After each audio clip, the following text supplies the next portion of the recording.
Have you ever wondered why we should refrain from sex? In many modern societies, the idea of sexuality is often not considered significant. However, is physical intimacy truly an important factor in a healthy and fulfilling life? If so, we must face a challenge because although interest in sexuality and arousal may increase at this age, the frequency of sexual activity often decreases. Recent data shows that people, especially young men, are engaging in fewer sexual activities in recent times. Therefore, if we consider sexuality as an important part of life and necessary for mental health, we can say that many people are missing out on an important aspect. However, is this true? Do we really need sex as much as we think we do? And can reducing sexual activity bring benefits to us? The purpose of this video is not to criticize or shame those who engage in such actions. The simple task is to explore the reasons for not participating in the pleasures of life, sex. 1. The reality is that sacrifice may not be worth it. In many situations, sex comes with a host of issues and risks. Seeking sexual pleasure without a stable relationship or marriage can lead to many complications. Even when you're with someone else, it may not always be as straightforward as you think. But let's look at this issue from a personal perspective. To find a partner, you need to be present in places where you're likely to find a suitable match or use dating apps and websites. However, this doesn't always yield the desired results. In some cases, depending on how the potential partner perceives you, seeking a relationship can take a significant amount of time. While you may try to find a suitable sexual partner, you may still encounter mismatches or concerns about performance. Sometimes, the person you meet may be mentally unstable. And then, of course, there's the option to pay for satisfaction. But are you willing to spend your hard-earned money for a fleeting moment with a stranger? Furthermore, sometimes it's necessary to reflect on the conditions and motives of those engaged in this type of work. Similar to many other aspects of life, opening up to intimacy also entails accepting risks. Over 2,000 years ago, the philosopher Epicurus, known for his philosophy centered around pleasure, provided reasons why sexual relations were not considered one of the pleasures worth pursuing. From Epicurus' perspective, sex was seen as a natural desire, but to achieve happiness and contentment, which he viewed as the ultimate goal of life, it was not necessary to satisfy that desire. Moreover, Epicurus argued that sex never brings any benefit, and if it does, you are very lucky if it does not harm you, implying that it often carries negative consequences. While not everyone agrees with Epicurus' perspective, some studies have indicated a correlation between poor mental health and regular sexual activity, also known as sexual intercourse. It's not entirely clear whether individuals with poor mental health are more likely to engage in sexual relationships or if engaging in sexual relationships can lead to poor mental health. A publication from the International Society for Sexual Medicine addresses this when it states that sexual behavior can pose risks to both physical and mental health. Physical health consequences may include unintended pregnancy, sexually transmitted infections, STIs, and sexual assault. Indeed, individuals' willingness to accept risks and sacrifices depends on their personality and personal values. Diogenes may have offered a simpler approach to satisfying our physical desires. When asked why he enjoyed being in public places, he replied, "Would that rubbing the belly of an empty container could soothe hunger like that?" 2. The less your scratch, the less it itches. This analogy beautifully captures the essence of seeking physical satisfaction. Just like scratching an itch temporarily relieves discomfort, fulfilling physical desires may offer temporary relief. However, unless we address the underlying cause of the itch, the discomfort persists and may even intensify over time. Thus, it's essential to address the root cause of our desires and seek fulfillment in ways that align with our values and well-being. Buddhism teaches that desires arise from our cravings and attachments, which are deeply rooted in our consciousness.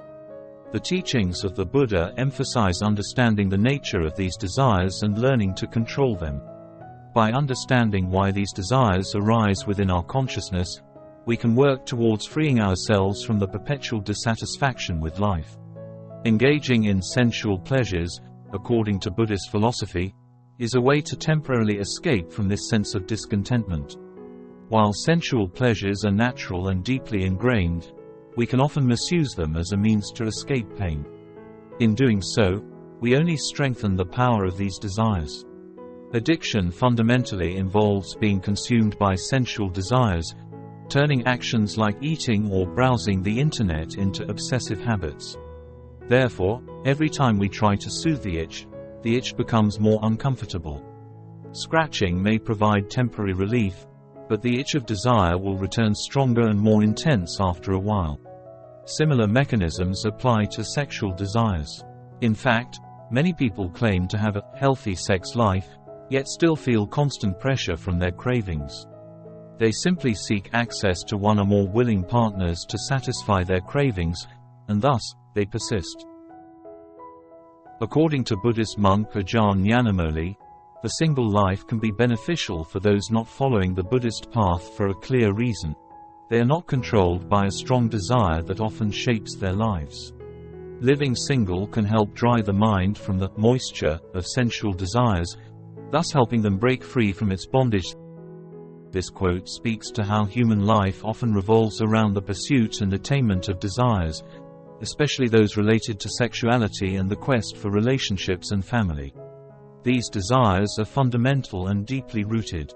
However, if a person can resist these desires not only by rejecting them but also by developing wisdom from them, such as observing desires without accepting them, then they can transcend these desires. Afterwards, we can envision the mental freedom that comes with it. From this perspective, the healthiest sexual life would not contain any necessity. When we reduce the itch, we also reduce the need to scratch. From the viewpoint of singles, each time there is no longer a need to scratch is a significant step towards lightness and freedom. 3. Another lifestyle, more liberating. While giving up sex may seem to significantly reduce satisfaction in life, many personal stories of singles have described the experience of a more open, freer lifestyle. In an article in the Tricycle Buddhist magazine, nun Mary Talbot describes the single life as one of the most liberating decisions in her life.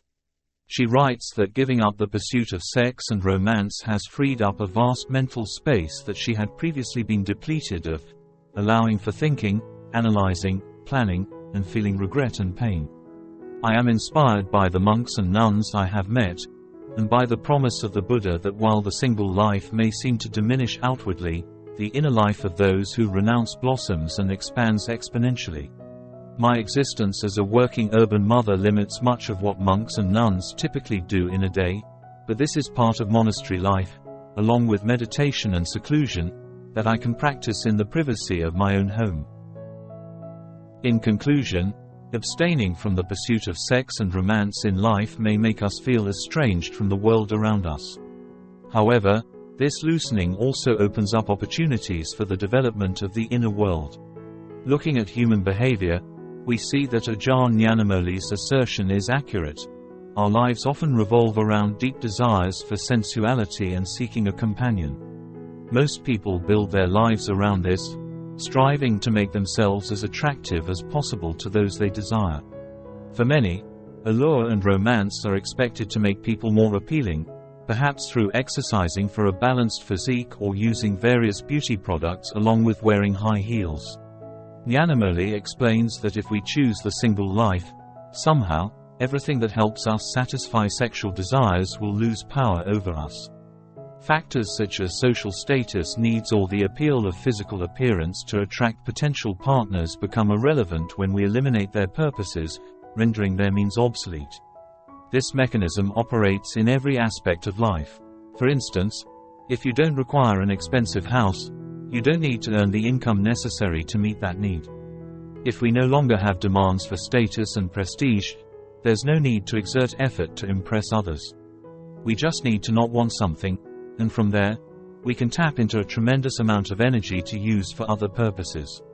For example, the Cistercian order, a Christian denomination, believes that choosing to live single can be an approach to God. They emphasize practicing a healthy form of singleness, not based on restraint and denial, but as a free and conscious choice, driven by a sacred longing, so they can fully focus on their relationship with God. However, there are also non-religious activities that people can use their untapped energy for. Some even go further in this regard. 4. The accused must face allegations of changing gender. Despite being an inventor beloved by many women, Nikola Tesla, an American of Serbian descent, chose to live a lifelong single life. Some speculate that he may have been attracted to men. However, this belief seems to oversimplify why a man might not be interested in the women who admire him. It's not just a matter of, he must be gay. While sexual desires deeply influence us, life is more than just mating and reproduction. Tesla, although formerly promiscuous and a gambler, made a decision to control his desires. He acknowledged the impact of romantic love on the human soul, especially for creative individuals like himself, and he saw it as a threat to his creative goals. When asked about his views on marriage, he responded, "With artists, musicians, and writers, it may be, but with inventors, it is not the case."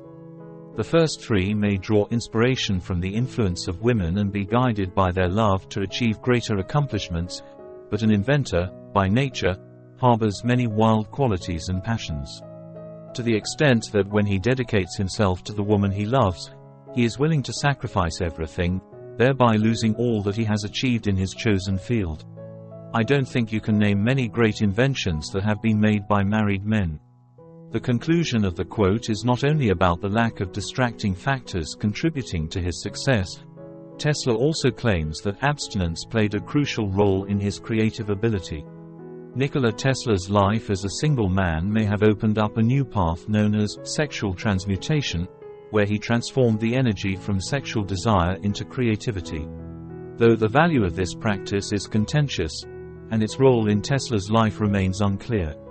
While this idea is common in Indian religions and Taoist practices, scientific evidence regarding the human ability to transform energy through abstinence is still lacking. However, there is also compelling evidence highlighting the positive effects of abstaining from sexual activity. In the NoFap movement, we have witnessed many individuals, both men and women, albeit to a lesser extent, undergo a state referred to as superpowers after a period of abstaining from pleasure. Furthermore, legendary boxer Muhammad Ali once temporarily ceased sexual relations 2 months before an important match, believing it helped him become unbeatable in the ring. In 2010, renowned artist Lady Gaga chose to live single to protect her creativity. American philosopher Henry David Thoreau celebrated the single life in his works. In his book, Walden, he described simplicity as the highest flowering of humanity, and referred to transforming lust into purity and reverence. He depicted this reproductive energy, often dissipating when engaged in action, that could invigorate and inspire us. When considering excellence, courage, and nobility, one can see many benefits that chastity brings. So, is gender transition a wild story? It seems like a valuable opportunity and a reason to pause amid the pages of life. In conclusion, restraining from sexual relations may bring fortunes to those brave enough to face and enact it.